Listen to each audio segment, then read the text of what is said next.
Alors, chers élèves et chers parents, puisqu'il y a une belle rangée, les bons élèves sont devant aujourd'hui, je suis extrêmement heureuse, même s'il est question d'un samedi matin, 9 heures d'hiver, moins 10 degrés, et vous êtes tous là.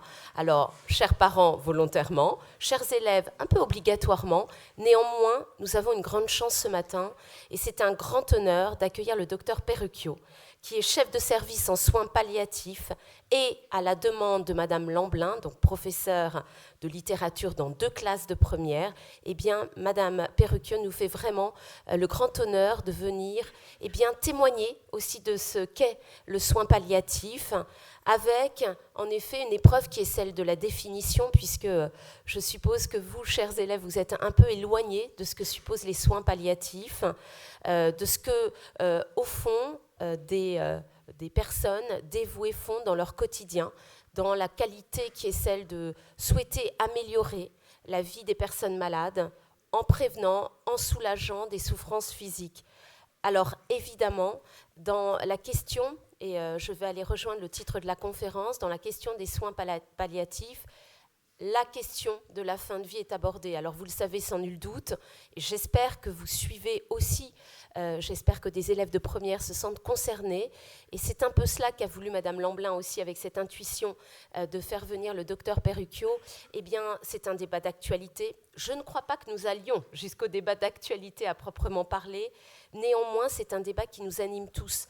Derrière la question de la fin de vie, il y a la question des fins dernières.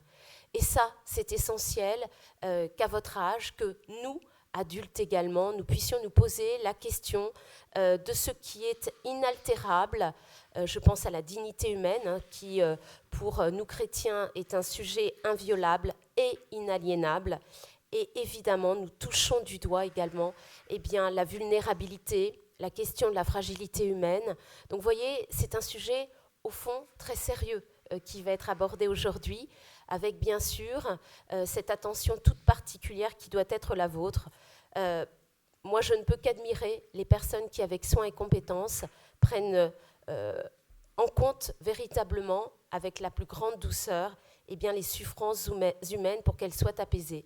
Donc, docteur Perrucchio, avant de vous laisser la parole, je confie la parole à Madame Lamblin, à l'initiative du projet.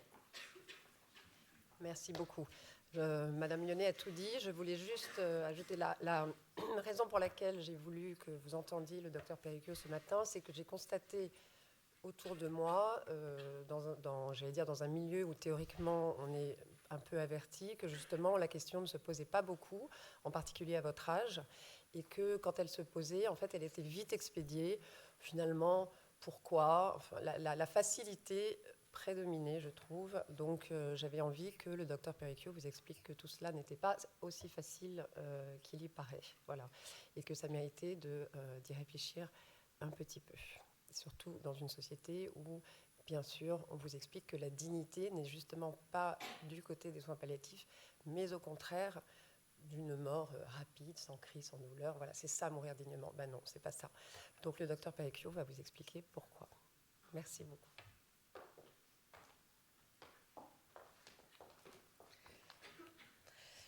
Alors, merci beaucoup. Bonjour à tous. Alors déjà, qu'on ne se méprenne pas, c'est pas parce que c'est Madame Lamblin qui est professeure de français et de littérature qu'on va faire du français et de la littérature. Moi, je suis médecin, c'est pas du tout mon domaine. J'ai fait des maths et des choses comme ça, donc on va être complètement sur un autre niveau.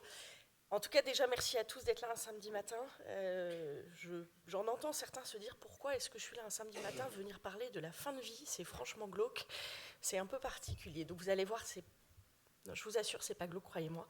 Et c'est surtout super intéressant, Madame Lyonnais l'a dit, Madame Lamblin l'a un petit peu dit.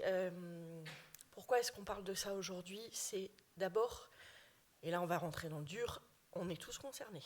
Je suis désolée de vous le dire, ça, on va tous mourir un jour. Et donc, déjà, on est donc tous concernés par ça. Et puis la deuxième chose, ça a été évoqué, c'est qu'effectivement, en ce moment, on le reverra un petit peu vers la fin de mon intervention. Je me rends compte que je n'ai pas pris de téléphone pour surveiller l'heure, mais je compte sur vous pour me faire des signes. Il y a un grand débat public. Alors moi, je le vois grand parce que je suis immergée dedans. J'ai l'impression qu'on ne parle que de ça. Je pense que vu de votre place, c'est quand même pas si important. Il y a malheureusement beaucoup de choses plus importantes et plus visibles qui se passent dans l'actualité en ce moment, mais c'est quand même, depuis 2 ans, il y a énormément d'échanges, de débats, d'articles dans les journaux, de radios, d'émissions de télé, beaucoup plus qu'il n'y en a jamais eu, et on va en parler vers la fin. Donc voilà pourquoi on est là, enfin je suis là aujourd'hui. Voilà, donc moi je suis, ça a été dit, moi je suis médecin en soins palliatifs. Alors évidemment je vais vous expliquer ce que sont les soins palliatifs plus tard pour vous dire en 2 mots, et à ceux d'entre vous qui justement se posent les questions de leur future carrière, je suis médecin généraliste de formation et je me suis formée après au fur et à mesure à la prise en charge de la douleur, aux soins palliatifs et à l'éthique et un certain nombre de choses qui fait que je suis devenue médecin en service de soins palliatifs. Je suis responsable d'un service à Puteaux, pas très loin d'ici. Et dans mon service, il y a quoi ? Il y a un service d'hospitalisation, c'est-à-dire des lits de soins palliatifs avec 12 places. Donc il y a un petit service avec 12 patients en permanence. Et une équipe mobile, et je vous expliquerai plus tard ce que c'est. C'est une équipe qui se déplace en fait dans les autres endroits qui ne sont pas spécialisés en soins palliatifs. C'est un sujet d'actualité, mais je rejoins Madame Lamblin, c'est un sujet qui est très méconnu. Tout d'abord parce qu'on a moyennement envie d'en parler, la maladie grave, la fin de vie, la mort, c'est complètement humain de ne pas avoir très envie d'en parler, très envie d'y penser. Donc la société dans son ensemble, vous peut-être en particulier, a plutôt tendance à évacuer ce sujet et à le balayer sur le tapis. C'est complètement normal. Mais pour autant, là aujourd'hui, il y a des vrais enjeux, il y a des vraies discussions avec des vrais choix de société qui s'offrent à nous, qui sont des choix extrêmement profonds sur la société qu'on veut pour demain.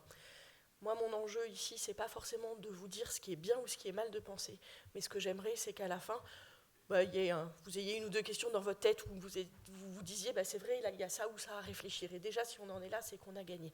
La question, c'est pas de vous plaquer une réflexion, c'est juste de poser les bonnes questions. Qu'est-ce que c'est les soins palliatifs ? Je pense que vous en avez une idée, probablement, ou pas. Ça dépend si vous avez vous-même été confronté dans vos proches, dans votre famille. Voilà, je fais une petite aparté d'ailleurs. Par avance, si certains d'entre vous, par rapport à ce que je vais dire, se sentent touchés parce qu'ils ont vécu des choses dans leur famille et que ça fait remonter des choses, d'abord, je m'en excuse par avance et je suis tout à fait disponible à la fin pour en parler s'il y a des choses un petit peu difficiles qui remontent. Les équipes de soins palliatifs, les lieux de soins palliatifs, en fait, on a quand même un mythe tous en tête, c'est des mouroirs. Je pense que c'est une constante, 95% des gens pensent à ça, voire 99%, en tout cas ceux qui ne connaissent pas. C'est des lieux, on pense, le mythe c'est des lieux où on met les gens qui meurent, donc c'est des mouroirs. Limite un peu des services glauques, tout noirs, tout tristes, avec un peu des gens semi-mourants qui errent dans les couloirs. Bon, c'est pas du tout ça. Clairement, là, je vais déjà tout de suite vous dire, c'est pas du tout ça. Autre mythe qu'on entend beaucoup et malheureusement qu'on entend de plus en plus, les lieux de soins palliatifs, les services de soins palliatifs, c'est des endroits où on fait ce qu'il faut. On accélère un petit peu comme ça, les gens rentrent en soins palliatifs et pouf, comme ça, rapidement ils meurent et c'est pratique. Là aussi, c'est complètement faux. C'est pas du tout ça. La réalité, toute bête et toute simple, les services de soins palliatifs, le monde des soins palliatifs, les équipes de soins palliatifs, la médecine palliative, tous ces termes-là, c'est la médecine, c'est des services qui s'occupent des gens qui ont une maladie grave, qui ne va pas guérir, donc qui vont mourir de leur maladie un jour. Ça peut être dans 1 semaine, ça peut être dans 1 mois, ça peut être dans 1 an, voire même dans plusieurs années. Parce que maintenant, avec les progrès de la médecine, il y a plein de maladies dont on sait qu'on ne va pas guérir et pour autant, on va pouvoir vivre longtemps, voire très longtemps avec. Donc déjà, les soins palliatifs, ça peut être très long, la prise en charge palliative, elle peut être très longue. Et donc, on prend en charge ces gens, c'est la partie de la médecine qui prend en charge ces gens, pas dans l'objectif de les guérir. Ça, c'est la médecine que nous, avec nos termes, on dit la médecine curative. Mais la médecine palliative, c'est dans un objectif de confort, de bien-être, de qualité de vie. Tout simplement. Alors, évidemment, dans les services de soins palliatifs, il y a des gens qui meurent. Pas tous. Il y a aussi des gens qui rentrent en soins palliatifs dans mon service, pour diverses raisons, et puis après, qui repartent. Les services de soins palliatifs sont des lieux de vie. Et ça, c'est vraiment super important. Alors, je suis désolée.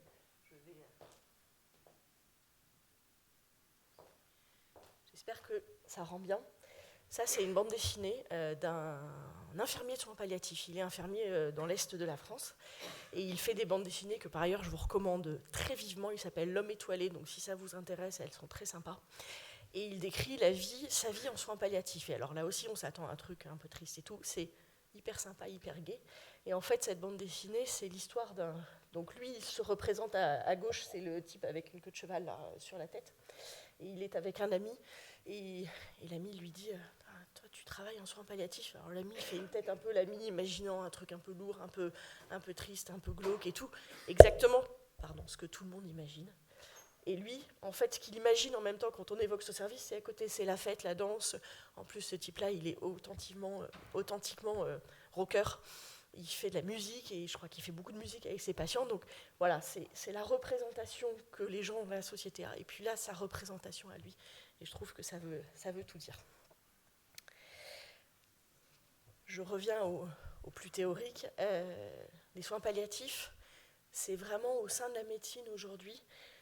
Donc prendre soin des gens qui sont gravement malades et qui vont mourir pendant le reste de leur vie, avec une notion de prendre soin. En France, on manque un peu de mots, puisqu'on a un seul mot pour deux termes. On a le mot soigner. En anglais, ils sont plus fins là-dedans, ils ont deux mots. Ils ont le care et le cure, ce qui veut dire le soigner au sens de guérir, et le care, ça c'est le cure, et le care, c'est le soigner au sens de prendre soin. Les soins palliatifs, c'est une médecine qui prend soin. Les soins palliatifs, c'est une façon de voir la médecine. Je l'ai dit tout à l'heure, le côté un peu, c'est une philosophie des soins. Bien sûr, c'est une médecine comme toutes les spécialités de la médecine qui a sa technicité, ses médicaments, ses domaines de compétences et tout ça. Mais c'est surtout un regard sur le patient et un regard sur la maladie. Deuxième moitié du XXe siècle, la médecine a fait d'immenses progrès. L'arrivée des antibiotiques ont été peut-être la première des choses. Les antibiotiques, c'est à peu près juste après la guerre, la pénicilline. Et on a commencé à vraiment guérir les gens. Avant, globalement, on ne guérissait pas grand-chose, voire rien, un petit peu avec la chirurgie, mais sinon c'est tout. Après la Deuxième Guerre mondiale, on a commencé à vraiment guérir. Et puis après, il y a eu vraiment l'essor de la médecine hyper triomphante qui a amené, dans les années 70-80, à une forme d'excès, avec une médecine hyper technicisée, qui faisait tout, et à l'époque, c'était vraiment l'âge d'or de ce qu'on appelle maintenant l'acharnement thérapeutique, quoi. C'est-à-dire, on fera tout pour gagner une minute de vie. Et tout, ça peut vouloir dire aller très loin. Ça peut vouloir dire des gens attachés sur un lit pour pouvoir avoir des tuyaux qui leur rentrent dans le ventre, dans le nez, dans les organes génitaux, dans les bras, pour ne pas se les arracher. Enfin, je suis désolée du tableau, mais parfois tout, c'est très, très, très violent. Et donc la doctrine à ce moment-là, c'était il faut tout faire pour gagner ne serait-ce qu'une minute de vie. Les soins palliatifs, ils sont nés à ce moment-là. Ils sont nés de ça, de cette peut-être excès de la médecine triomphante qui a cru qu'on pouvait tout guérir et que du coup, on allait vaincre la mort. Années 70, années 80, la mort, avant, les gens mouraient, les gens étaient accompagnés dans leur famille, la médecine ne guérissait pas grand-chose, mais on accompagnait. Et puis progressivement, avec cet essor de la médecine, la mort est venue, est rentrée dans les hôpitaux et c'est devenu hyper médicalisé. Les gens n'étaient plus pris en charge à la maison, ne mouraient plus à la maison. On a relégué ça dans les hôpitaux, et puis si possible dans les services un peu loin des hôpitaux, parce que les grands médecins, eux, ils guérissaient, ils ne s'occupaient pas des mourants, avec du coup un trépied qui a eu son apogée en France, en tout cas dans les années 80. Soit on s'acharnait, et quand vraiment, même si on s'était acharné, on n'arrivait plus, quand même la maladie prenait le dessus, et à ce moment-là, il y avait deux réactions, soit l'abandon. Et moi, j'ai vu jeune étudiant en médecine, et ce n'était pas dans les années 80, ni dans les années 70, mais même après ça, c'était encore le cas. J'ai vu des médecins qui disaient, là, c'est pas la peine de rentrer dans la chambre de monsieur X, il est en train de mourir, et qui ne rentraient plus dans les chambres. Donc c'est vraiment l'abandon, au sens propre du terme. Et la deuxième réaction, c'était l'euthanasie. Puisque dans les années 80, il y avait ce qui était appelé à l'époque les cocktails lithiques. C'était un cocktail de 3 médicaments. Et quand on voyait que quelqu'un était en fin de vie, parce qu'on ne savait pas faire autrement, et parce que c'est difficile, parce qu'il souffrait, parce qu'on n'avait pas développé tout ce qu'on a développé, on mettait des médicaments pour qu'il ne souffre plus, et accessoirement qu'il meure vite, puisque c'était la seule solution qu'on avait, et puis que cacher cette mort que je ne saurais voir. C'est un petit peu long tout ça, mais ça permet de comprendre ce que c'est les soins palliatifs aujourd'hui et pourquoi c'est plus que de la médecine et que c'est vraiment une philosophie du soin. Parce que de ce qui se passait dans les années 80, est né un mouvement. Enfin, il y a 2 mouvements qui sont nés en même temps. Il y a eu un mouvement pour ce qu'on appelle l'Association pour le droit à mourir dans la dignité, qui est très présente aujourd'hui et qui est une association qui milite pour que le droit à l'euthanasie, on verra un petit peu plus tard ce que c'est, soit légalisé en France, parce qu'ils constatent qu'à l'époque, on mourait mal, on mourait en souffrant, on n'était pas bien pris en charge, et que donc leur réponse c'est de dire il vaut mieux à ce moment-là pouvoir abréger les souffrances quand le patient demande et mettre fin à sa vie pour que ça s'abrège.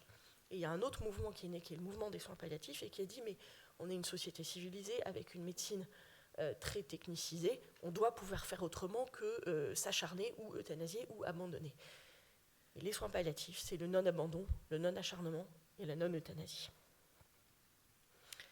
Pour ça, un truc fondamental, c'est regarder la personne dans sa globalité, et non pas comme un malade, et non encore moins comme une maladie. Aujourd'hui, on a une médecine hyper technique qui découpe les gens. Vous voyez beaucoup, par exemple, les chirurgiens. Les chirurgiens orthopédiques sont maintenant tellement compétents, tellement spécialisés, que non seulement ils sont chirurgiens orthopédiques, mais en plus, la plupart, ils sont hyper spécialisés sur le genou, par exemple. Ils font de la prothèse du genou et de la ligamentoplastie, quasiment que ça. D'autres font la main, d'autres font la hanche. Enfin, on est vraiment ultra spécialisés. Les cardiologues, de plus en plus, il y en a qui font que de l'insuffisance cardiaque, enfin que certains types de pathologies. Donc la personne, elle est un peu coupée dans tous ces bouts, et il y a peu de gens qu'on a du mal à reprendre la personne dans sa globalité. La philosophie des soins palliatifs, c'est ça aussi, c'est regarder la personne dans sa globalité. Parce que quand vous avez une maladie du cœur ou un cancer de je ne sais quoi, c'est l'ensemble de votre être qui est atteint, c'est pas juste votre cœur ou votre je ne sais quoi. Concrètement, ça veut dire quoi ? Tout ça, c'est un peu fumeux, vous allez peut-être me dire. Concrètement, ça veut dire ne pas abandonner, s'occuper des gens jusqu'au bout, rentrer dans les chambres jusqu'au bout et dire aux patients, oui, je ne peux pas te guérir, mais pour autant, je serai là jusqu'au bout. On entend beaucoup dans le débat un terme que je reprends à chaque fois, que je n'aime pas du tout, c'est l'arrêt des soins. On a décidé l'arrêt des soins Non, on ne décide jamais l'arrêt des soins. On prend toujours soin de la personne jusqu'au bout. On peut décider de l'arrêt de certains traitements, quand à un moment ils sont disproportionnés. On ne décide jamais de l'arrêt des soins. Concrètement, donc, on s'occupe de la personne jusqu'au bout. Ça vous paraît peut-être une évidence, mais je vous assure que ça ne l'est pas. Concrètement, alors là on rentre on revient, j'allais dire plus dans la médecine, c'est le soulagement, Madame Lyonnais l'a évoqué, le soulagement des symptômes qui sont liés à la maladie, au traitement de la maladie. Alors les symptômes, on pense tous, et je pense spontanément il nous vient tous à l'idée, la douleur. Évidemment, les acteurs de soins palliatifs sont spécifiquement formés à la douleur et sont compétents, voire experts là-dedans, mais ce n'est pas forcément que la douleur. Et puis surtout, l'idée étant d'essayer de soulager les gens dans leur globalité. Je l'ai dit tout à l'heure, il n'y a pas que la douleur physique. Il y a la douleur physique, mais il y a aussi la douleur psychologique. Il y a aussi la douleur sociale, ou la souffrance sociale, et la souffrance existentielle ou spirituelle. Ça paraît là aussi peut-être un peu abstrait, mais je vais vous prendre un exemple. Quelqu'un qui a une maladie grave, quelqu'un qui a un cancer, il va avoir par exemple des douleurs, peut-être. Tout ça n'est pas, mais il peut avoir des douleurs liées à la tumeur. Donc il va falloir s'occuper de ça. Il peut avoir les traitements du cancer sont agressifs et peuvent donner en eux-mêmes des douleurs. Donc il peut avoir des douleurs ou des inconforts qui sont liés au traitement. Il va falloir s'occuper des douleurs et des inconforts liés au traitement. Mais on ne s'arrête pas là, évidemment. D'abord, il peut y avoir d'autres symptômes, parce que par exemple, la chimiothérapie, ça fait vomir. Il faut aussi s'occuper des vomissements. Mais bien au-delà de ça, avoir un cancer, c'est angoissant. c'est un mot encore maintenant, même si on sait qu'on en guérit, on en soigne et on en guérit de plus en plus, ça reste quelque chose d'angoissant. Donc la personne, elle va aussi avoir la trouille, elle va avoir peur d'avoir mal, peur de mourir. Ça aussi, il faut s'en occuper. Elle va se questionner sur le sens de la vie, sur le sens éventuellement de la vie après la mort. Y a-t-il une vie après la mort ? Ça peut faire rejaillir plein de questionnements, plein de choses d'ordre psychologique ou d'ordre spirituel, voire d'ordre religieux, ça dépend des croyances de chacun. Ça aussi, ça fait partie des choses dont on peut s'occuper. Et puis, tout bêtement, elle va être en arrêt de travail. Elle ne va pas pouvoir travailler. Si ça dure trop longtemps, elle va passer en longue maladie. Elle va diviser son salaire par 2, voire elle ne va plus avoir de salaire. Comment elle fait pour continuer à vivre, pour s'occuper de sa famille, pour faire survivre sa famille ? Il y a tout un contexte social aussi. Il faut aussi s'occuper de ça. Et puis, peut-être qu'elle va se dire, mais à un moment, je ne vais plus pouvoir marcher ou je ne sais quoi. Comment je vais faire le jour où je ne peux plus marcher, où je ne peux plus aller toute seule aux toilettes, où je ne peux plus faire mes courses ? Comment je fais tout ça ? Et bien voilà, les soins palliatifs, c'est essayer d'avoir une assistante sociale qui essaye d'aider pour ça. Un psychologue, un médecin, une infirmière, un kiné, des aumôniers si nécessaire, des bénévoles d'accompagnement qui viennent accompagner. Enfin, c'est évidemment une équipe, c'est évidemment interdisciplinaire avec plusieurs professions parce que je pense que vous comprenez qu'avec cet exemple et tout ce qui peut arriver, eh ben, tout seul, un médecin ou une infirmière ne peut absolument pas faire une prise en charge palliative, c'est forcément en équipe. Et donc, l'idée, c'est qu'une équipe de soins palliatifs, elle va essayer de rencontrer la personne, de savoir comment elle va, selon toutes ces composantes dont je viens de vous donner un exemple, pour essayer de voir comment on peut l'aider. Ok, on ne va pas vous guérir, mais on peut vous aider sur tous ces sujets-là pour que la vie qui reste, le temps de vie qui reste, il soit le meilleur possible.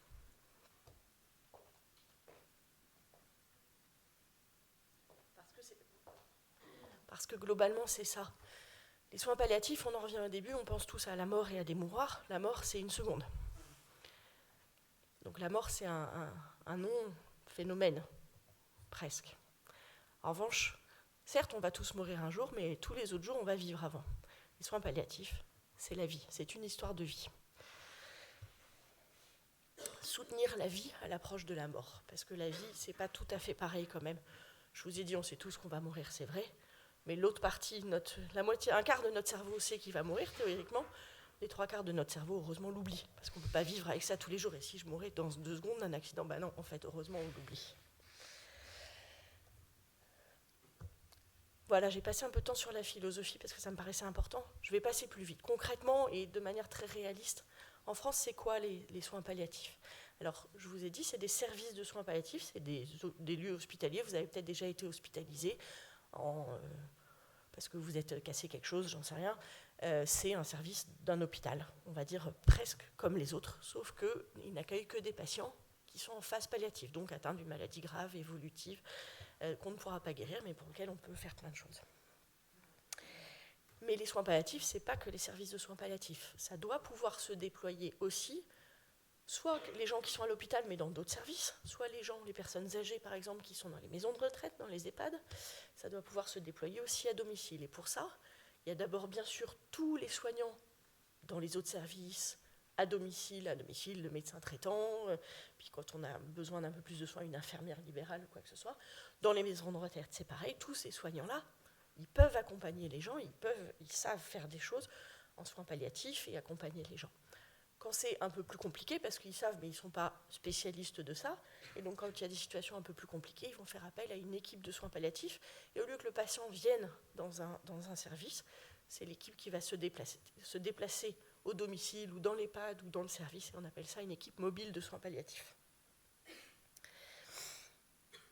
Donc il y a une offre de soins, en tout cas en théorie en France, qui doit permettre d'apporter les soins palliatifs à tout le patient là où il se trouve. Alors pourquoi je dis en théorie ? Parce que malheureusement en France aujourd'hui c'est insuffisant et on ne sait malheureusement que trop que tout ce que je vous décris là et qui qui permet vraiment d'accompagner les gens d'une bonne manière pour que la vie avant la mort soit la meilleure possible, n'est pas accessible à tout le monde. On a vraiment... on manque de moyens. Je vais le détailler un petit peu plus tard. La Cour des comptes vient de faire un rapport là, qui est sorti il y a quelques mois, qui dit qu'à peu près une personne sur deux en France qui nécessiterait des soins palliatifs n'en bénéficie pas, ne peut pas accéder à une équipe de soins palliatifs. Alors, il y a 40 ans, il n'y en avait pas du tout. Il n'y avait peut-être pas les mêmes besoins, mais en tout cas, voilà, il y a une quarantaine d'années, on a démarré l'offre de soins palliatifs. On a fait la moitié du chemin. Voilà. On peut voir le verre à moitié vide, à moitié plein, ça dépend de son optimisme naturel. En tout cas, il reste énormément de chemin à faire. Ça veut dire quoi, on manque de moyens en France ? C'est pas juste de l'argent dont on manque, et c'est pour ça que c'est aussi bien qu'on en parle aujourd'hui. On manque d'argent, d'argent pour financer, pour payer des médecins, des infirmières, des psychologues, des kinés, des assistantes sociales, des aides-soignantes, enfin toutes ces professions, pour les payer dans les équipes, dans les services ou dans les équipes mobiles. Ça, c'est une certitude.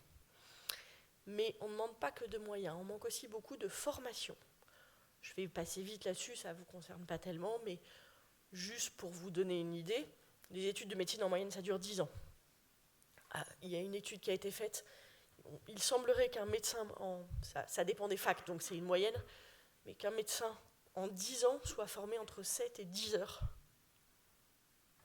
Sur l'ensemble de ces 10 années d'études, ça fait dire à peu près 1 heure par an aux soins palliatifs. Donc globalement, on va passer 1 heure ensemble. Vous aurez fait le quota d'un étudiant en médecine pendant 1 an. Donc c'est quand même, vous comprendrez que c'est un petit peu insuffisant. Il y a un gros manque de formation des professionnels de santé, ça c'est énorme. Mais surtout, et là je vais peut-être insister un petit peu plus parce que ça nous concerne plus tous, il y a un manque d'information. En fait, et on revient à ce que je disais au début, les soins palliatifs, ça fait peur, on n'a pas envie d'en entendre parler, c'est tout à fait normal. Mais ça freine aussi l'accès aux soins palliatifs. J'ai eu un exemple il n'y a pas très longtemps pour que vous compreniez ce que c'est.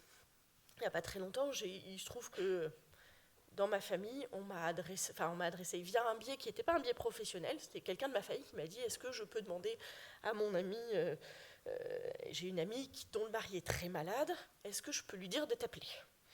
Et donc cette dame m'a appelée, et elle n'est pas venue par un canal professionnel, elle est venue, c'était une amie de mon cousin, donc elle m'a appelée, elle ne savait pas trop sur qui elle tombait, parce qu'un de ses bons amis lui avait dit « Si appelle, elle va t'aider ». Et donc c'était une femme qui accompagnait son mari, qui avait une maladie cancéreuse, et je ne la connaissais pas, je ne le connaissais pas, elle me raconte un petit peu les choses.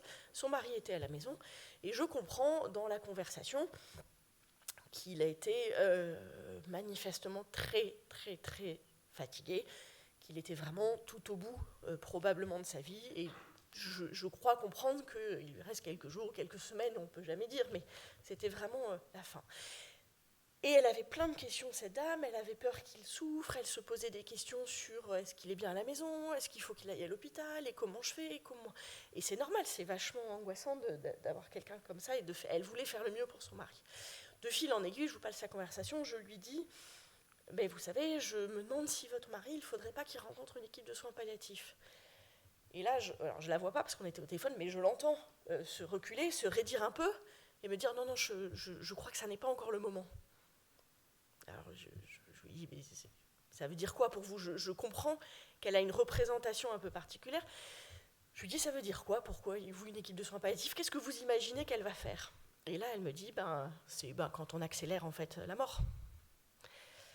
Donc je lui explique ce que je viens de vous expliquer, que c'est non pas du tout ça, au contraire, c'est à la fois, c'est accepter que la mort arrive, mais ne pas abandonner la personne, ne pas s'acharner, à un moment laisser la mort venir, mais ne pas raccourcir intentionnellement la vie.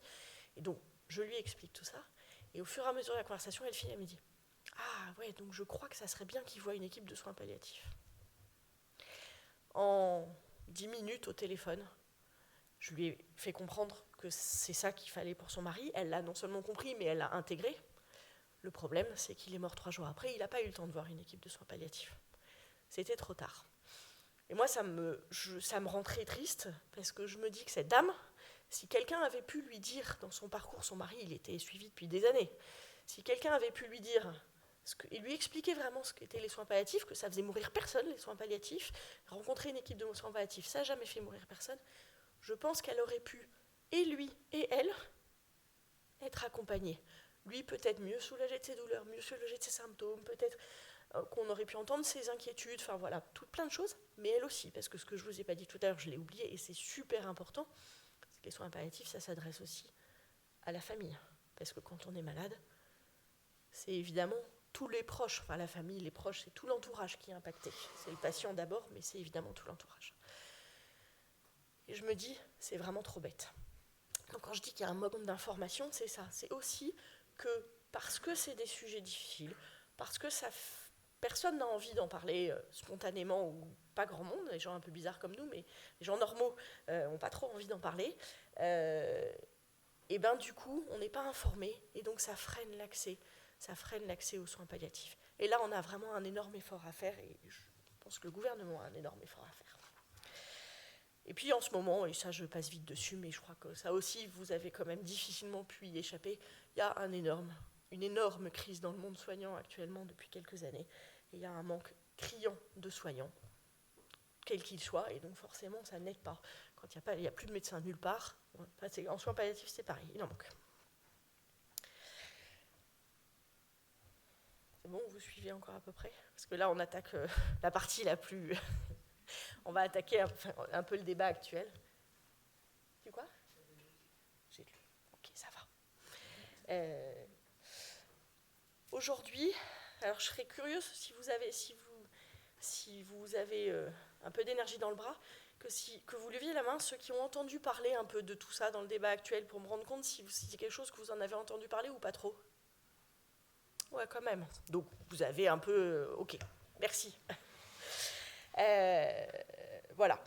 En fait, la question aujourd'hui, elle n'est pas nouvelle, parce que je vous ai dit que ça date des années 80. La question, c'est la mort fait peur, la souffrance fait peur, et il y a un certain nombre de gens dans la société actuelle qui demandent à ce que lorsque le patient le demande, lorsqu'une personne le demande, on puisse abréger sa vie à sa demande. Du coup, aujourd'hui, on a une loi qui est faite, qui donne un certain cadre, et je vais vous le montrer, et la société, collectivement, se pose la question, faut-il ou pas modifier la loi? Qu'est-ce qu'elle dit, cette loi, aujourd'hui? Alors, pas toute la loi. En matière de prise en charge de la fin de vie, on va s'arrêter là, je ne suis pas juriste, elle dit, il y a des grands principes. Le premier, c'est qu'elle dit qu'il est interdit de tuer. Ça fait partie du code pénal. Aujourd'hui, on n'a pas le droit de donner la mort. Et puis, dans le code de la santé publique, donc là qui régit plutôt la partie santé, comme son nom l'indique, il y a 3 grands principes.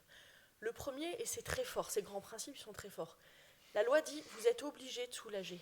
Elle dit aux médecins, quand je dis le médecin, c'est l'équipe médicale, mais c'est plus simple, mais elle dit aux médecins, vous êtes obligé de soulager. On a une obligation de soulager, de traiter la douleur. Et voilà, donc elle envoie un message fort qui est de dire c'est obligé, c'est pas facultatif, c'est traiter la douleur, prendre en charge les gens, c'est obligatoire. La loi, elle donne un deuxième message très fort, et ça fait écho à ce que je disais tout à l'heure. Elle dit il est interdit de s'acharner. La loi dit, à un moment, lorsque les traitements sont soit devenus inutiles, soit déraisonnables, et on revient au patient qui peut être attaché dans son lit pour l'empêcher de s'arracher les tuyaux qui sortent partout, ça peut être très violent. La loi dit, vous êtes obligé à un moment d'arrêter certains traitements, de vous poser la question, parce que c'est devenu déraisonnable. L'acharnement thérapeutique, c'est l'ancien mot, aujourd'hui on dit l'obstination déraisonnable. S'obstiner un peu, c'est bien. C'est grâce à ça que la médecine fait des progrès, que plein de gens sont guéris, donc c'est bien de s'obstiner, tant que c'est raisonnable. Il ne faut pas s'obstiner de manière déraisonnable, et on n'a pas le droit de le faire, c'est écrit dans la loi. Et la loi, elle a enfin un troisième message très fort qui dit on est obligé de respecter ce que le patient souhaite. Encore une fois, il y a 40-50 ans, on ne disait pas au patient ce qu'il avait. Les médecins, c'était des mandarins, on ne disait pas, on ne donnait pas le diagnostic. Encore maintenant, ça persiste parfois parce qu'on a peur de blesser. Et ça part d'une bonne intention. Bien sûr que c'est dur d'avoir un diagnostic de maladie mortelle. C'est quand même chacun, me semble-t-il, qui est propriétaire de sa vie. Quand on sait qu'on va mourir, on a peut-être envie de parler à ses proches, on a peut-être envie de mettre ses papiers en ordre, on a peut-être envie de préparer des choses. Si on ne vous dit pas les choses, on vous vole cette partie-là. Donc, l'obligation de respecter les souhaits du patient, ça c'est vraiment quelque chose, aussi étrange que ça puisse paraître, qui est assez nouveau. Ça date du début des années, fin du XXe siècle, début du XXIe siècle, années 90, années 2000. Aujourd'hui, il y a plein de dispositifs, le médecin est obligé, on peut écrire des directives anticipées, on peut désigner une personne de confiance, et puis surtout, on a le droit, le patient a le droit de refuser tout traitement et de dire « mais non, ça je veux pas ». Ok, vous me dites que c'est bien, très bien, moi je veux pas. Et ça, c'est vraiment très fort. Et ça dessine un cadre dans lequel nous, acteurs de soins, on évolue, et ça nous permet de prendre en charge les gens en fin de vie, dans cet équilibre qui est ne pas provoquer la mort, mais quand c'est le cas, laisser la mort arriver et ne plus s'acharner de manière inutile quand c'est devenu déraisonnable, tout en soulageant parce qu'on est obligé de le faire et en fonction des souhaits du patient. Ce cadre-là, dans le monde des soins palliatifs, on appelle ça un trésor national. Il y a plein de pays qui nous envient ce cadre législatif, tout le monde ne l'a pas. Et nous, ça s'est construit, je vous épargne évidemment les lois successives, mais ça s'est construit entre 1999 et 2016. En fait, sur les 20 dernières années, il y a eu des lois progressives qui se sont construites. On a un cadre très fort. Et aujourd'hui, ce qui est en question, c'est de modifier ce cadre-là pour donner ou pas le droit, dans certaines circonstances, à quelqu'un de donner la mort à quelqu'un d'autre qui le demande. C'est important parce qu'aujourd'hui, la loi, elle dit un message collectif qui est fort. Elle dit, qui que tu sois, quel que soit l'état dans lequel tu te trouves, que tu sois autonome, pas autonome, que tu sois fort, pas fort, que tu sois capable de subvenir à tes besoins par toi-même ou que tu sois totalement dépendant de quelqu'un d'autre, tu comptes pour la société et la société va tout faire pour t'aider et te soulager, puisque c'est écrit dans la loi, obligation de soulager. Donc, tout être humain a, Madame Lyonnais parlait d'une dignité, là on est sur des concepts philosophiques, mais la loi dit, au-delà de la dignité, c'est tout être humain mérite qu'on s'occupe de lui jusqu'au bout et on est obligé de le faire. Ça, c'est vraiment important. Quelques petites définitions, et je finirai par des questions. Je ne sais pas quelle heure il est. Si, excusez-moi de la petite interruption. 23, je ne sais plus à quelle heure on a commencé. Ok, bon, c'est bon, on a le temps. Comme ça, ça laisse le temps un petit peu après pour un petit temps d'échange. Quelques définitions, parce que c'est important de savoir de quoi on parle. Donc je vous disais, la question dans la société, se pose de pouvoir ouvrir le droit à un tiers de donner la mort à quelqu'un qui le demande. Soins palliatifs, je vous ai fait, peut-être pas la définition en 2 mots, mais en tout cas, je vous ai expliqué. Qu'est-ce que c'est que l'euthanasie ? On parle beaucoup d'euthanasie.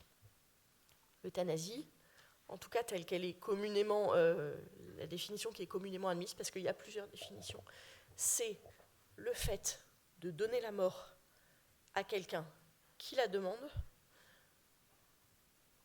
et la plupart du temps, parce que ce quelqu'un est malade ou en souffrance ou en fin de vie, et la plupart du temps, le tiers qui donnerait la mort, c'est un soignant. En Belgique, l'euthanasie est autorisée. C'est-à-dire qu'un patient, initialement en fin de vie, c'est un petit peu plus compliqué maintenant parce qu'il n'y a plus que des gens en fin de vie, initialement en fin de vie qui souffrait, qui souffre, peut demander à une équipe médicale de lui donner la mort, d'abréger sa vie. Ça, c'est l'euthanasie. Il y a d'autres choses, parce qu'on évoque aussi, et vous l'entendez probablement, puisque vous êtes assez nombreux à avoir entendu parler, le terme de suicide assisté. Et je pense que c'est important de faire la différence entre les deux. Le suicide assisté, c'est donner à quelqu'un qui le souhaite les moyens de se suicider lui-même. Souvent, quelqu'un qui souffre, quelqu'un qui est en fin de vie, et quand il le demande. Donc qu'est-ce que ça a de commun avec l'euthanasie ? Ça a de commun le fait qu'in fine, c'est la mort l'objectif, c'est la mort provoquée, on va dire. Qu'est-ce que ça a de différent ? C'est l'implication du tiers, le degré d'implication du tiers. Pour être très cru, c'est pas la même chose de faire une injection qui va tuer quelqu'un ou de donner à quelqu'un un comprimé qu'il va pouvoir prendre ou ne pas prendre pour lui-même mettre fin à ses jours. Donc c'est ça la différence entre l'euthanasie et le suicide assisté. C'est à la fois très proche et à la fois un petit peu différent. Et puis il y a un autre terme qu'on entend dans le débat aussi beaucoup depuis quelques mois, années, c'est l'aide active à mourir. L'aide active à mourir, c'est un terme un peu générique qui veut dire un peu tout ça, en fait. C'est toute forme de mort provoquée, on va dire, à la demande de la personne. Ça recouvre toutes les formes d'euthanasie, toutes les formes de suicide assisté, parce que je ne vous fais pas les détails, c'est quand même pas l'objet ici. Donc c'est super important les mots, parce que on est sur des notions qui sont difficiles, et il faut bien les comprendre pour savoir, je pense, de quoi on parle, et pouvoir réfléchir, et pouvoir se faire une opinion. Je regarde Madame Lamblin, qui disait mal nommer les choses, c'est ajouter du malheur au monde. Donc c'est vraiment super important de savoir ça. Alors je vais finir sur les enjeux d'une légalisation d'une forme de mort provoquée.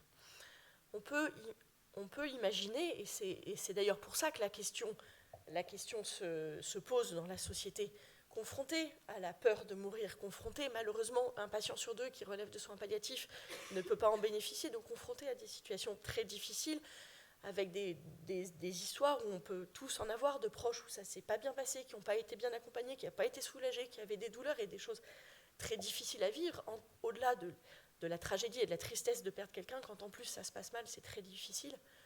On peut se dire que finalement, si les gens le souhaitent, écourter leur vie parce qu'ils le souhaitent, après tout, ce temps de vie qu'il reste, à quoi il sert, puisque de toute façon, on sait qu'on va mourir, on peut imaginer que ça peut être une réponse. Et certains l'imaginent, bien sûr. Et c'est vraiment ça la question. C'est finalement, qu'est-ce qui en empêcherait ? Qu'est-ce que ça ferait ?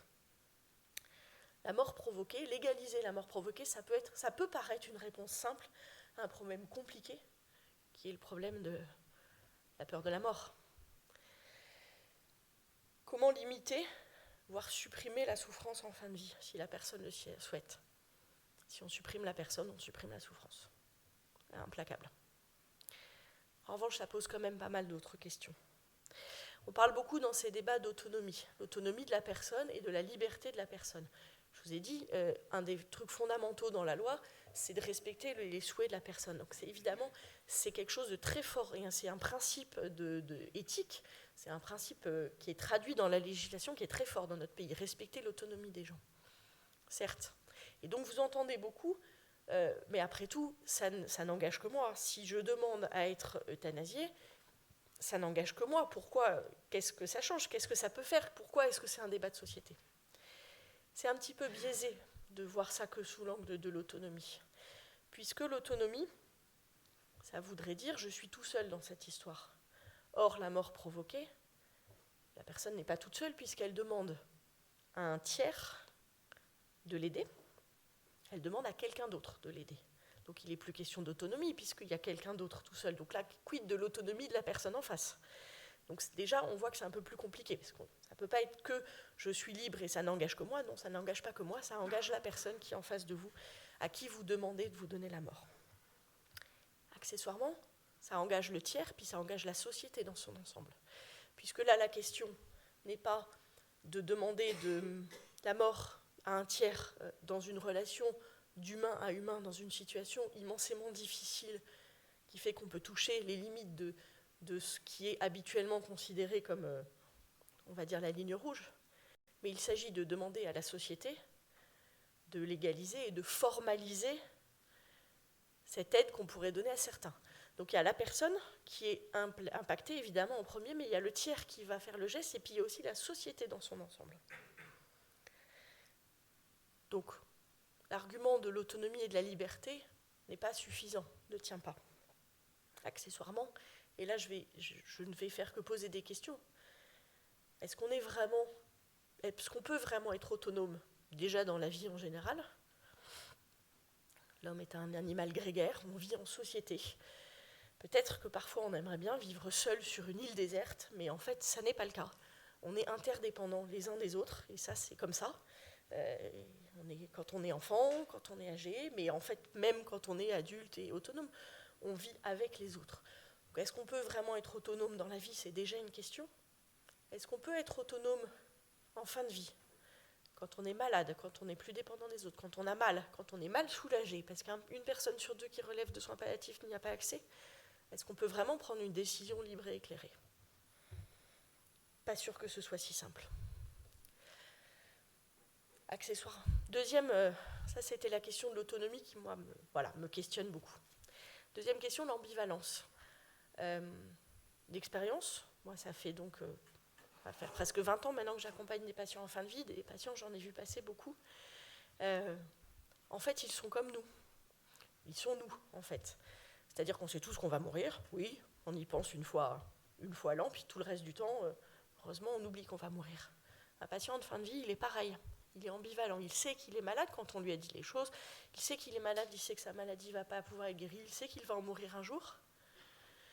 Et donc, une partie de lui, par la force des choses, l'accepte. Une partie de lui dit « Oui, je sais, je vais mourir. » Ça, c'est du quotidien. Enfin, il dit « Je sais bien que j'ai une maladie grave, qu'on m'a dit qu'il ne pourrait plus rien faire.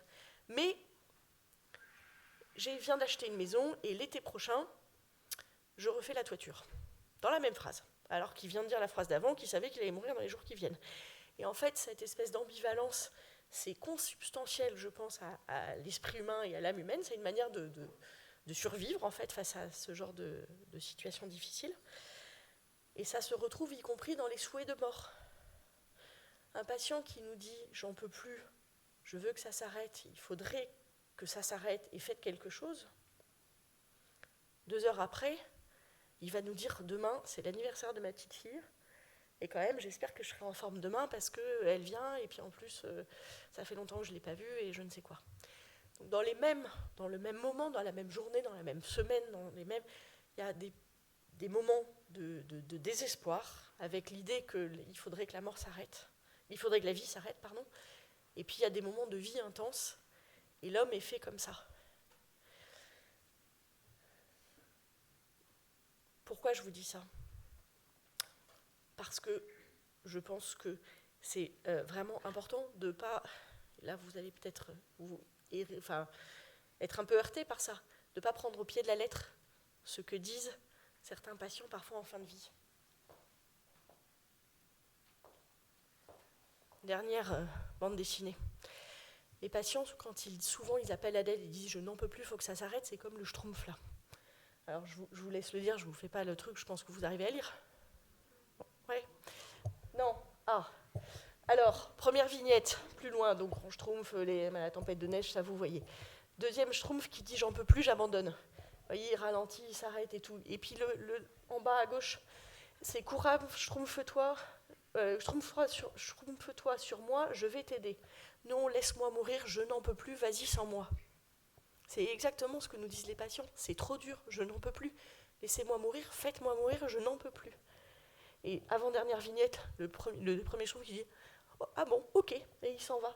Et l'autre fait « eh oh !» Et qui dit « eh non, mais c'est qui le ferait celui-là, non, mais attendez-moi !» Mais c'est vraiment ça. Là, c'est très schématisé, mais en fait, elle dit tout, cette petite bulle de bande dessinée. La plupart des patients, quand ils disent « je veux mourir », c'est avant tout un cri d'appel en disant « aidez-moi ».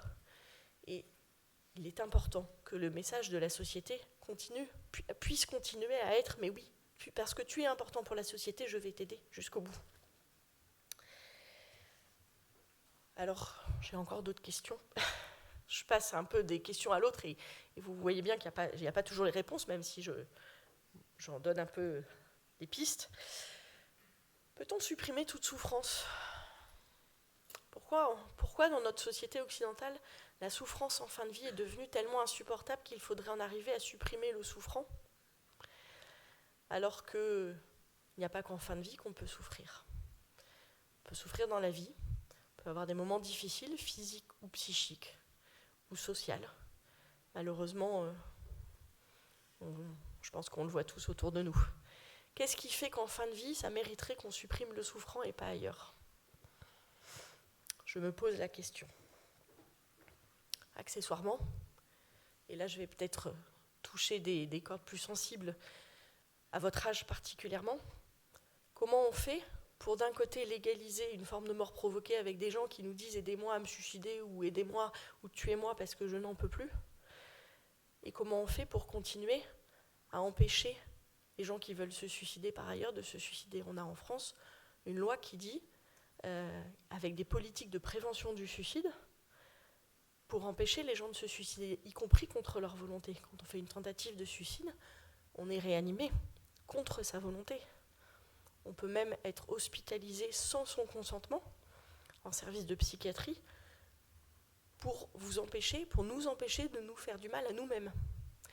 Donc ça voudrait dire que d'un côté on dit on va tout faire pour vous empêcher de vous suicider alors que vous l'avez dit, redit, réexprimé, réexprimé et compagnie. On va vous réanimer, on va vous hospitaliser, on va vous emprisonner d'une certaine manière sous contrainte. Et puis il y a d'autres gens à qui on va au contraire donner les moyens de se suicider. Et qui décide de qui a le droit de se suicider et qui n'a pas le droit de se suicider? Comment on met les critères? C'est quand même pas si simple. Si demain on légalise une forme de mort provoquée, certainement on n'obligera jamais personne à demander à être euthanasié, ça c'est sûr, ou à être assisté dans son suicide. En revanche, tout le monde va devoir se poser la question, puisque ça fera partie du possible. Sans vouloir être trivial, vous êtes au choix de l'orientation, vous avez X possibilités pour vos choix de spécialité. S'il y a une spécialité qui n'existe pas, vous ne vous posez pas la question de la prendre. Si elle existe, vous n'êtes pas forcé de choisir cette spécialité, mais vous vous dites, tiens, est-ce que ça ne serait pas une option pour moi? Légaliser la mort provoquée, ça va forcément faire que tout le monde va se poser la question. Et 99% des gens qui vont se poser la question vont dire, non. Mais par contre, il y aura peut-être, je dis peut-être, en tout cas c'est une inquiétude que j'ai, peut-être un infime pourcentage de gens qui sont des gens plus vulnérables, qui sont des gens plus fragiles, qui sont des gens plus isolés, qui sont des gens plus en difficulté financière, qui ont le sentiment d'être un poids pour leur famille, qui doit payer la maison de retraite, qui je sais pas quoi. Et peut-être que ces gens-là, ils vont se dire, après tout, c'est vrai, est-ce que ça serait pas la meilleure solution pour moi? Alors qu'ils ne l'auraient pas demandé si c'était pas légalisé. Et moi, j'ai la conviction que s'il y a une seule personne qui demande à mourir parce que la loi est passée alors qu'elle ne l'aurait pas fait sinon, on sera dans une forme d'échec de la société. Autre question, comment on préserve la relation soignant-soignant? Et aujourd'hui, un patient qui vient me voir et qui me dit « Docteur, j'en peux plus, je vais mourir. Je veux mourir, je voudrais mourir, je n'en peux plus, c'est trop dur. » Je m'assois avec lui et au fur et à mesure des entretiens, la question essentielle en fait, que je lui pose, c'est « Qu'est-ce qui est si difficile dans votre vie aujourd'hui pour que vous en arriviez à avoir envie de mourir ? Et du coup, qu'est-ce que je peux faire pour vous ? Je n'ai pas de baguette magique, je ne peux pas vous guérir, et pour autant, j'ai plein de choses à faire pour vous aider. Et ensemble, on va essayer de chercher ce que je peux faire. Et le monde des soins palliatifs, il a fait preuve de vachement de créativité, parce que quand on ne peut pas avoir la baguette un peu magique de la guérison, on est obligé de chercher d'autres voies. Et depuis 40 ans, on a développé énormément de techniques de prise en charge de la douleur. On a développé énormément de choses qui fait que les gens sont beaucoup, beaucoup mieux soulagés maintenant, de manière incroyablement différente par rapport à il y a 40 ans. Si demain, il y a une forme de mort provoquée, et que quand ce même patient il va venir me voir, et il va me dire « Docteur, c'est trop dur, j'en peux plus, je voudrais mourir », moi je veux pouvoir continuer à lui dire « Qu'est-ce qui est si difficile dans votre vie et comment je peux vous aider ?» Parce que j'ai peur que sinon, toute la place soit prise par « Alors, est-ce que vous rentrez dans les critères de la loi ? Il faut que je vérifie que vous soyez bien conscient, que vous soyez libre, que vous soyez en pleine mesure, en pleine possession de vos moyens, facultés intellectuelles. » Déjà, c'est difficile parce que pas tout à fait sûr qu'on soit tous, ça dépend de l'heure de la journée, ça dépend de ce qu'on a fait la veille au soir, il y a plein de choses, c'est compliqué. Et puis, il n'y aura donc plus la place pour la créativité, pour chercher avec la personne. Donc, ça va forcément dégrader la qualité de la relation soignant-soigné et de ce qu'on peut proposer aux patients.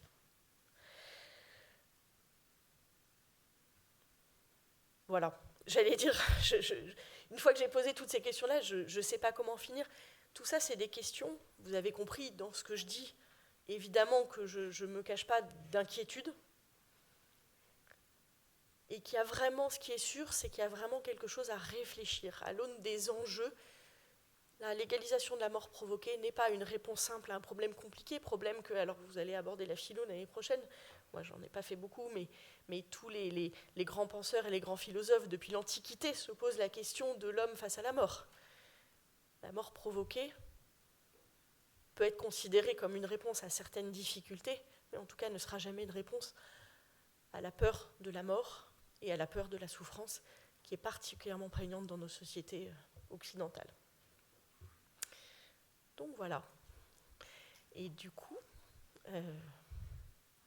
après un petit temps de reprise de vos esprits, je vous laisse la parole, ou je laisse la parole à ceux qui voudraient s'exprimer ou poser une question pour, si vous le souhaitez, un petit temps d'échange. Alors, je ne sais pas si quelqu'un veut faire le master, ouais.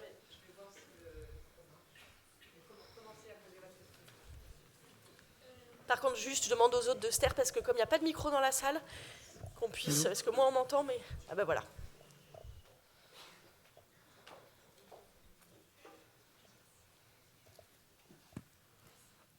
En Belgique, où les gens ont la possibilité de pouvoir se faire euthanasier, quelle est la perspective des malades?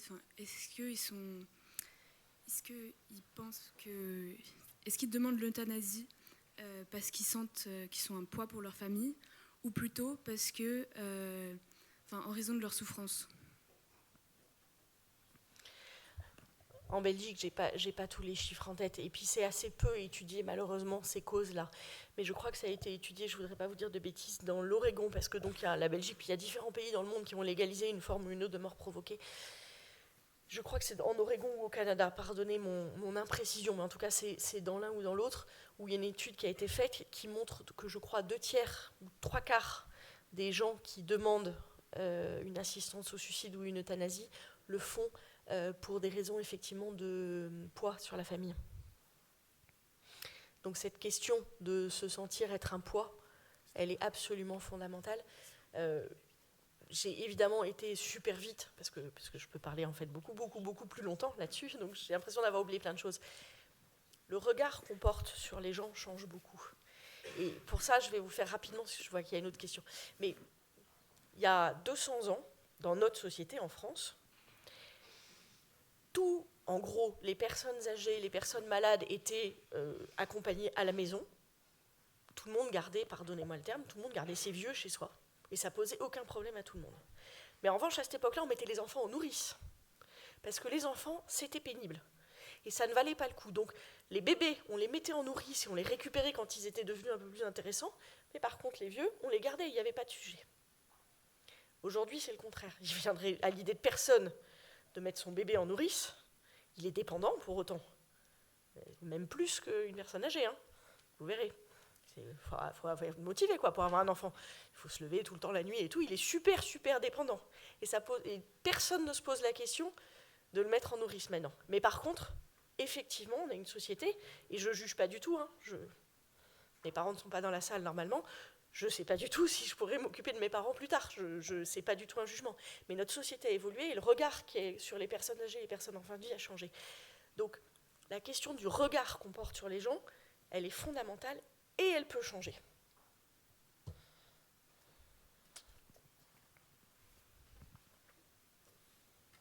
Est-ce que vous ne pensez pas que les personnes qui ont vraiment envie de mourir, c'est-à-dire que elles ont vraiment plus aucune envie de vivre, elles trouveront dans tous les cas le moyen de se faire tuer ou de se suicider ou de s'euthanasier, et donc que finalement donner la possibilité de le faire serait de leur rendre la vie plus facile, parce que si une personne a vraiment envie de mourir, dans tous les cas elle trouvera le moyen de se tuer. Non ? Si, je suis tout à fait d'accord. Je suis vraiment complètement d'accord. C'est effectivement un moyen de rendre ça plus facile, et encore une fois, je suis désolée des mots crus, plus propres. J'ai eu la chance de ne pas être confrontée à des suicides autour de moi, mais je crois que le drame est immense de la perte de la personne, et puis parfois des conditions. Donc oui, il y a évidemment ça qui rentre en jeu. Mais par ailleurs, il y a d'autres enjeux en face, et notamment vis-à-vis des politiques de prévention du suicide. Comment on concilie le fait de dire à quelqu'un, et là je ne parle pas que des gens en fin de vie, quelqu'un qui est déprimé, quelqu'un qui vit une phase difficile je vais t'aider et ne te suicide pas parce que ta vie vaut la peine. Et en tout cas, moi, j'ai envie de t'aider et de consacrer du temps. Et quand je dis c'est moi le soignant et c'est la société qui le dit parce que tu comptes pour nous, c'est incompatible avec le fait de lui dire t'as envie de te suicider, on va t'aider. Mais bien sûr que ça peut être plus simple. Après, ce qui est intéressant aussi, c'est les psychiatres qui disent le taux de récidive après tentative de suicide. Énormément de tentatives de suicide. Là, je parle de tentatives de suicide graves. Des gens qui se tirent une balle dans la tête, des gens qui se défenestrent, qui ne récidivent pas après, quand ils ont été sauvés. Parce que les mouvements humains sont fluctuants. La mort, c'est irrémédiable. Une fois qu'on est mort, ou qu'on s'est suicidé, qu'on a tué quelqu'un, on ne peut plus revenir en arrière. Or, les moments de souffrance, y compris en fin de vie, ça peut être un jour, et plus le lendemain, et puis ça revient, et puis ça repart. Donc ça, c'est quand même... En tout cas, ça pose question. Oui, merci beaucoup. J'avais une question. Est-ce que vous pensez qu'aujourd'hui, un grand nombre de personnes peuvent peut-être demander à être euthanasiées parce qu'ils n'ont pas conscience de l'existence des soins palliatifs ou à cause d'une malinformation à propos de ça? Je pense beaucoup. Moi, j'ai eu dans le service...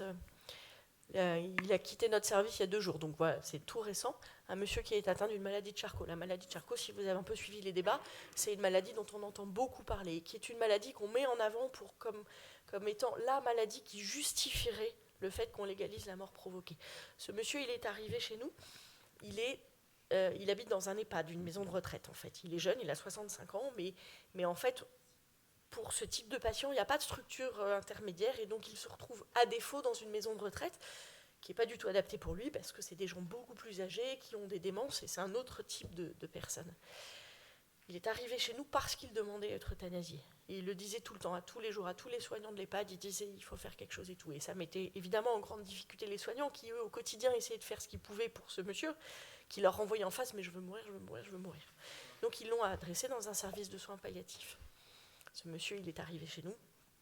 Pendant quelques jours, il a demandé à mourir. Il a dit que vraiment sa vie ne valait plus la peine d'être vécue. Puis il a de moins en moins dit. Puis il n'a plus du tout dit. Parce qu'il était dans un endroit adapté. Parce qu'il était pris en charge dans une unité de soins palliatifs. Parce que le regard qu'on portait sur lui était différent. Parce que les moyens qu'on avait pour être avec lui étaient différents. Il n'a plus du tout demandé à être euthanasié. Donc oui, je pense fondamentalement qu'il y a énormément de gens, pas tous, je ne veux pas aller dans la caricature, mais énormément de gens qui demandent à en finir par défaut d'accès aux soins palliatifs ou d'information. Le défaut d'information étant le premier des défauts d'accès. Ils ne savent pas, on est dans une société, on a très peur. On nous véhicule des images qui existent, bien malheureusement, mais il n'y a pas que ça. Et moi, mon message et mon témoignage, c'est de dire on sait faire, on a les moyens, on a un cadre législatif qui nous donne les moyens, on a des compétences, on sait faire. Quand on en a les moyens, on sait accompagner les gens. Et donc, non, la fin de vie, ce n'est pas toujours la phase horrible et la souffrance horrible, comme on le pose. Les sondages, actuellement, ils sont quand même... Enfin, actuellement, un peu moins maintenant, il faut être honnête. Mais il y a 2-3 ans, les sondages vous disent 95% des gens sont pour l'euthanasie. Mais oui, mais la question qu'on leur pose, c'est vous préférez souffrir atrocement ou être euthanasié ? Mais les 5% qui disent souffrir atrocement, c'est des malades, quoi. Évidemment, quand on pose la question comme ça. Sauf que moi, je suis le témoin que la question, elle ne se pose pas que comme ça en France. Puisqu'on sait et on peut accompagner les gens. Donc, voilà. Donc, oui. La réponse est oui. Tout ça pour dire oui. Est-ce que lorsque il y a un suicide assisté, la famille du patient est présente ? Et est-ce que le terme de suicide assisté vient en premier du médecin lorsqu'il le parle au patient, ou il faut vraiment que cela vienne du patient lorsqu'il s'agit de ce terme ? Merci. C'est une bonne question. La famille, elle est présente si elle le souhaite, je crois. Alors en France, c'est pas permis, donc je n'ai évidemment pas l'expérience. Suicide assisté, c'est par exemple le modèle de la Suisse, c'est un modèle d'assistance au suicide, et de l'Oregon, c'est un modèle d'assistance au suicide. Alors dans l'Oregon, c'est une pilule que les gens prennent chez eux, donc là ils le prennent en présence de qui ils veulent.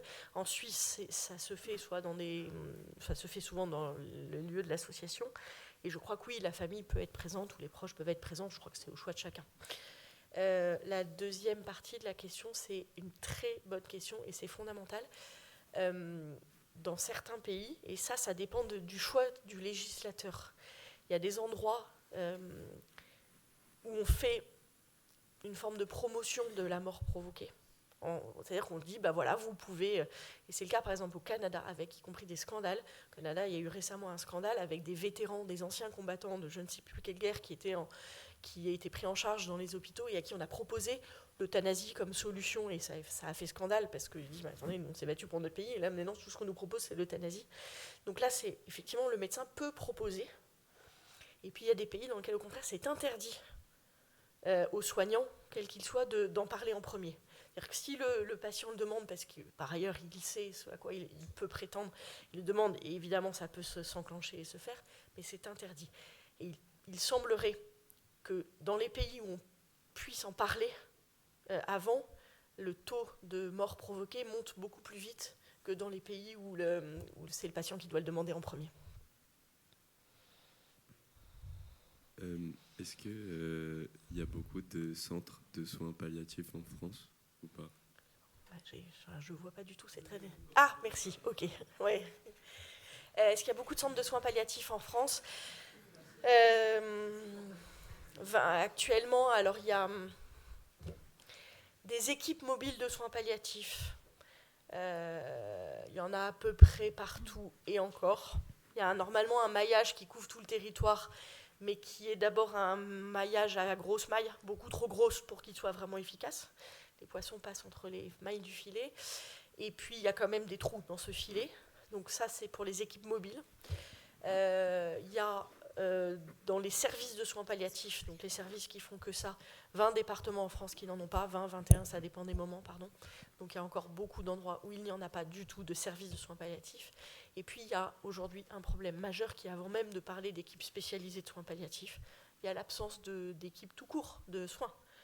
Il n'y a plus de médecins traitants, on veut s'installer, on ne trouve plus de médecins, ils ne prennent plus de nouveaux patients. Donc il n'y a déjà même pas de soignants de ce qu'on appelle nous de première ligne. Donc il y a un énorme problème d'accès aux soins tout court et aux soins palliatifs en particulier. Est-ce que vous pensez que l'euthanasie provoquerait la fin de tous les centres de soins palliatifs si c'était autorisé? Non, j'espère pas. non, j'espère pas. Aujourd'hui, c'est un peu ce que le monde des soins palliatifs essaye de faire, d'abord de respecter les convictions de chacun et de se dire que de toute façon, quand la loi va passer, on va devoir tous travailler ensemble et on va devoir continuer à accompagner les 95-97% de patients qui ne demanderont pas et qui ne demanderont pas à être euthanasiés. Donc, on espère que non. Ceci étant, il y a une inquiétude. Les soignants de soins palliatifs, et ça on a des chiffres, sont très majoritairement opposés à l'idée de participer à une euthanasie, et avec un message fort qui est que donner la mort ne peut pas être un soin, ça ne fait pas partie du monde du soin. Il y a une inquiétude, et il y aura... Aujourd'hui, il y a 2 ans, on a posé la question aux soignants de soins palliatifs, aux acteurs de soins palliatifs. Si la loi passait et vous demandait de vous impliquer, vous obligez à être impliqué dans une forme de mort provoquée, qu'est-ce que ça provoquerait chez vous? Et il y a un tiers des gens qui ont dit je ne sais pas, un tiers des gens qui ont dit je vais démissionner, et un tiers des gens qui ont dit j'utiliserai ma clause de conscience. Et dans les je ne sais pas, ça ne veut pas dire qu'ils feront. Donc oui, il y aura... Si on demande aux équipes de soins palliatifs de participer à la mort provoquée, il va y avoir une énorme déstabilisation du monde des soins palliatifs et je suis incapable de dire comment. Vous avez parlé justement de la situation actuelle et de ce qu'on pouvait penser sur le débat. Donc vous qui connaissez plutôt bien ce milieu, j'imagine, le milieu médical, est-ce que vous pensez que vis-à-vis de l'avenir, c'est plutôt une loi qui aurait tendance à passer ou qu'au contraire, les Français, justement, vont refuser et continueront à préférer les soins palliatifs à l'euthanasie? Il y a ce que j'espère et il y a ce que je pense. Je pense qu'une loi va passer, ouais. Je pense que, et c'était très bien dit, oui, jusqu'à présent, notre cadre législatif a préféré mettre l'accent sur les soins palliatifs, a préféré dire, nous, ce qu'on va développer, c'est tout faire pour que les patients, on les accompagne bien. Et je pense que oui, une loi va passer. Ceci étant, elle était annoncée pour cet été. On a failli l'avoir quand même, Quelques petites anecdotes. Hein. Ça a failli passer le 8 avril 2021. Il y a eu un texte de loi qui est passé sur une niche parlementaire. Comme c'était dans un temps contraint, en fait, la loi n'a pas eu le temps d'être entièrement votée, mais l'article 1 qui ouvrait un droit à une mort provoquée a été voté à 250 voix pour, avec 50 voix contre à l'Assemblée nationale. Donc on est vraiment passé tout près d'une loi qui en plus n'avait pas été réfléchie, qui est sortie comme ça du chapeau tout d'un coup, en 2021.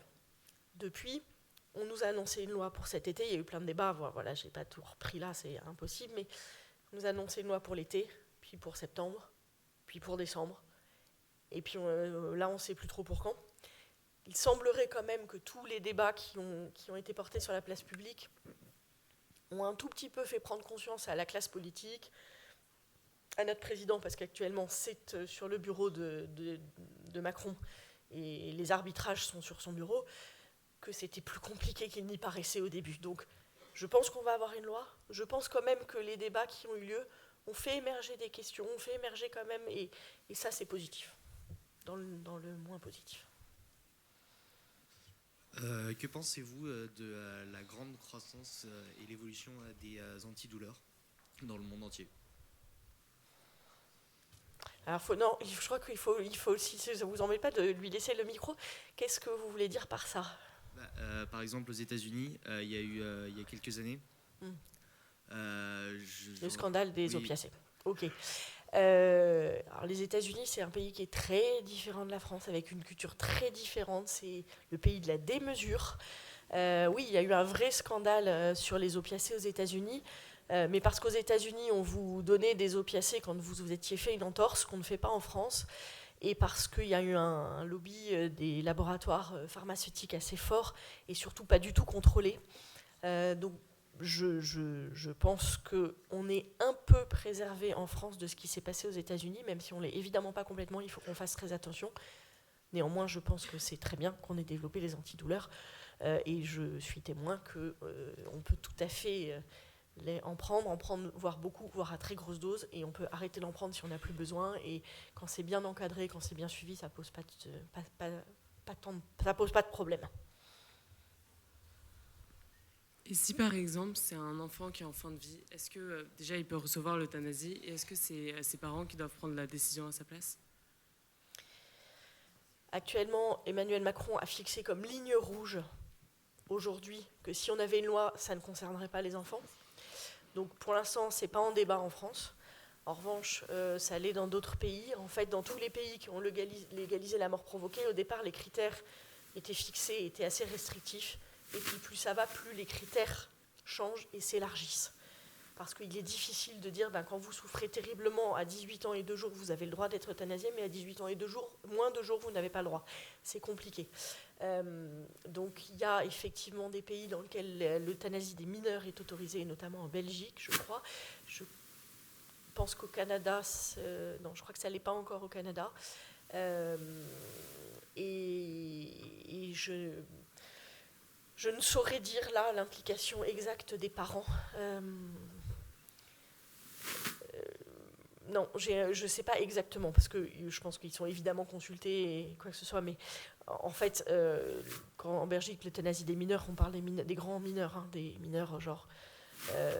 je crois qu'il est dit en âge de discerner, donc adolescents et grands adolescents.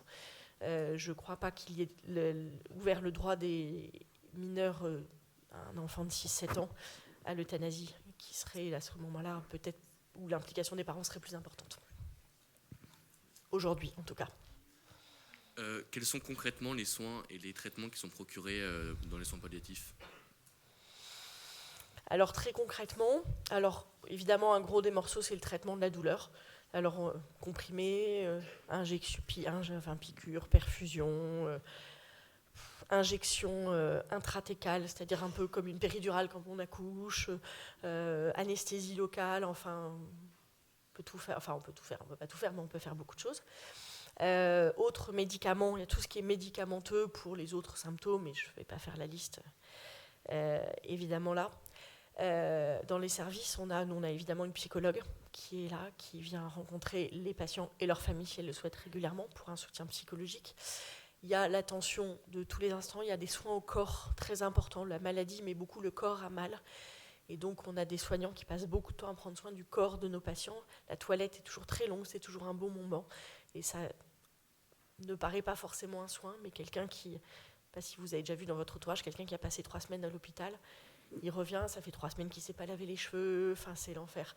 Nous, elle passe beaucoup de temps à faire des toilettes, à leur donner des douches, y compris au lit. On peut donner une douche dans le lit, laver les cheveux. On a une socio-esthéticienne qui maquille, qui fait des manucures. Donc, il y a un soin au corps, il y a du toucher-massage. Enfin, il y a plein de choses. Ça peut être des soins aussi de posture, de positionner les gens dans leur lit avec des coussins dans tous les sens pour qu'ils soient bien. Donc, il y a vraiment cette attention du soin au corps. Qu'est-ce que je dirais, enfin, qu'est-ce que je peux dire d'autre? En fait, c'est un peu infini, hein, les soins. Mais la médecine palliative, on aime à dire que c'est la médecine des petits riens qui font les grands tout, quoi. Ça peut être aussi vraiment ça. Juste, je reviens sur la question de l'euthanasie pour les enfants. J'ai pas bien compris si les parents du coup pouvaient choisir de tuer leur enfant. Et si oui, est-ce que ça remettrait pas en cause toute la question de l'avortement? Alors, vous n'avez pas bien compris parce que je n'ai pas bien répondu, parce que j'ai répondu que je ne savais pas trop. Donc c'est pour ça que vous n'avez pas bien compris. Ce qui est sûr, c'est que... ce qui, je pense, et ce que j'ai répondu, c'est que là où l'euthanasie est autorisée pour les mineurs, c'est des mineurs capables de discerner, donc qui demandent pour eux-mêmes, et ce n'est pas les parents qui demandent. Aujourd'hui, ce qui est déjà source parfois de difficultés, c'est quand il y a des arrêts de réanimation chez des petits. On a vu pas mal d'histoires médiatiques là, ces dernières années. Et là, ça peut être les parents qui demandent, mais dans certains cas, on peut défaire les parents de l'autorité parentale. Par exemple, si les parents demandent quelque chose d'inadapté, on peut en urgence saisir un juge qui va estimer si les parents, si là, en fait, le choix des parents est bien et s'il ne faut pas leur retirer l'autorité parentale. Après, le rapport à l'avortement... c'est un peu compliqué là, d'aborder ça parce que là on rentre dans un champ qui va être très long aussi. Aujourd'hui, la seule réponse que je peux faire, c'est juridique. Aujourd'hui, l'avortement, la loi française considère que l'enfant à naître n'est pas une personne. Donc, juridiquement parlant, on est sur 2 sujets différents. L'enfant né, l'adulte et la personne âgée, y compris en toute fin de vie, est une personne. Donc on est sur 2 choses qui sont juridiquement extrêmement séparées. Humainement, après, c'est un autre champ un peu long à ouvrir là. Je vous remercie, chère madame. Il va falloir que nous rendions la salle. Donc je vous remercie de vous être déplacée ce matin. Je pense qu'on peut vous applaudir.